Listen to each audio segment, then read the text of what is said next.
birthday, baby. What was I just doing? What? What do you mean? I'm out of here. Jason, what you been watching? I've been watching the new Netflix show, the critically acclaimed Netflix show, Russian Doll.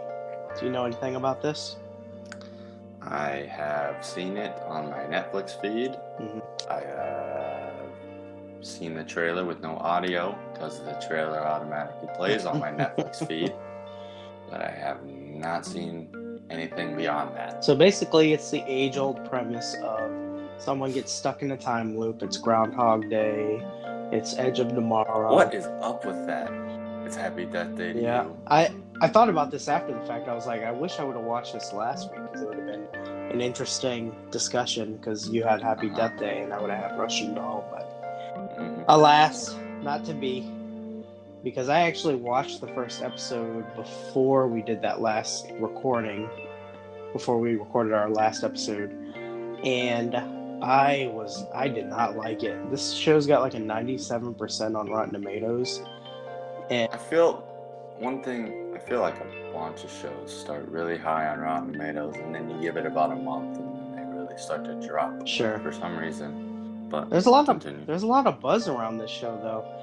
Basically, it stars Natasha Lyonne, and it's created by her, Amy Poehler, and Leslie Headland. Natasha Lyonne is known for being on Orange is the New Black. She played the redheaded character on that show, and she's great. What is up with you today? It's not conscious. But anyway, I was gonna say she's good on Orange is the New Black. She's great on it. So she's gotten her own show now. She's doing the show about a character who keeps dying over and over again, and every time she dies, the loop repeats. And it is a premise that's been done a bunch of times before. We have seen it done interestingly. I'm a big fan of Edge of Tomorrow. I touched on that. And, of course, the classic Groundhog's Day. How can you hate that movie? But Russian Doll, I don't feel like it does anything interesting with the premise. It's fine. The show's fine. The first half is boring. And it seems to be like when I've talked to people on forums and stuff about this, it's pretty agreed upon that the first half is bad, but people seem to give it a pass because the second half is better. And I will agree that the second half is better, but it's not to the point where it excuses the first half. And the second half is still not all that great either. It introduces some more ideas, like it introduces a second character who is going through the same thing that Natasha Lyonne's Nadia is going through. And basically they both die at the same time, and then the world resets. And they're the only two people who notice it. But the show doesn't follow through on any of the interesting ideas that it presents. And it seems like the explanations they give are just out of nowhere. They're pulling them like out of their butts. Nadia, at the second half of the season, she just spouts off some scientific mumbo-jumbo.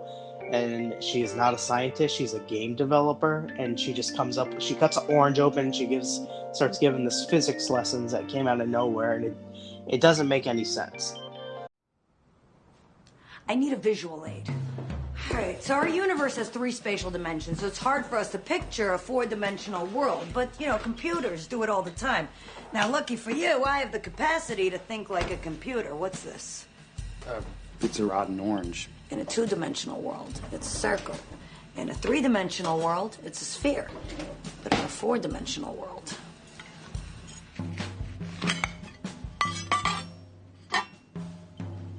It's still ripe. I will say that the world has an interesting texture to it. Like, it feels very lived in, the setting of the world. It's set in New York, but it's New York in a way that I haven't seen it done before. But again, the show, like, it introduces all these side characters, Nadia's job. You see her at her job once, and then she'll start interacting with side characters. They'll introduce a story. It'll just fall apart. The characters' arcs don't get introduced till the end of the season, and they just rush through them. Natasha Lyonne, I think she is good in ensemble. but she's not really great carrying the show on her own. She kind of brings the same performance throughout the whole thing. She doesn't really bring anything new or interesting. And then Charlie Bennett from Chicago Fire, I want to say. He's a guy that kind of looks like a goofy-looking Drake. Do you know who I'm talking about? Kind of. Yeah, he's not good. I'm not a fan of him. And he's not good in this show either. The soundtrack is okay. I'm trying to think.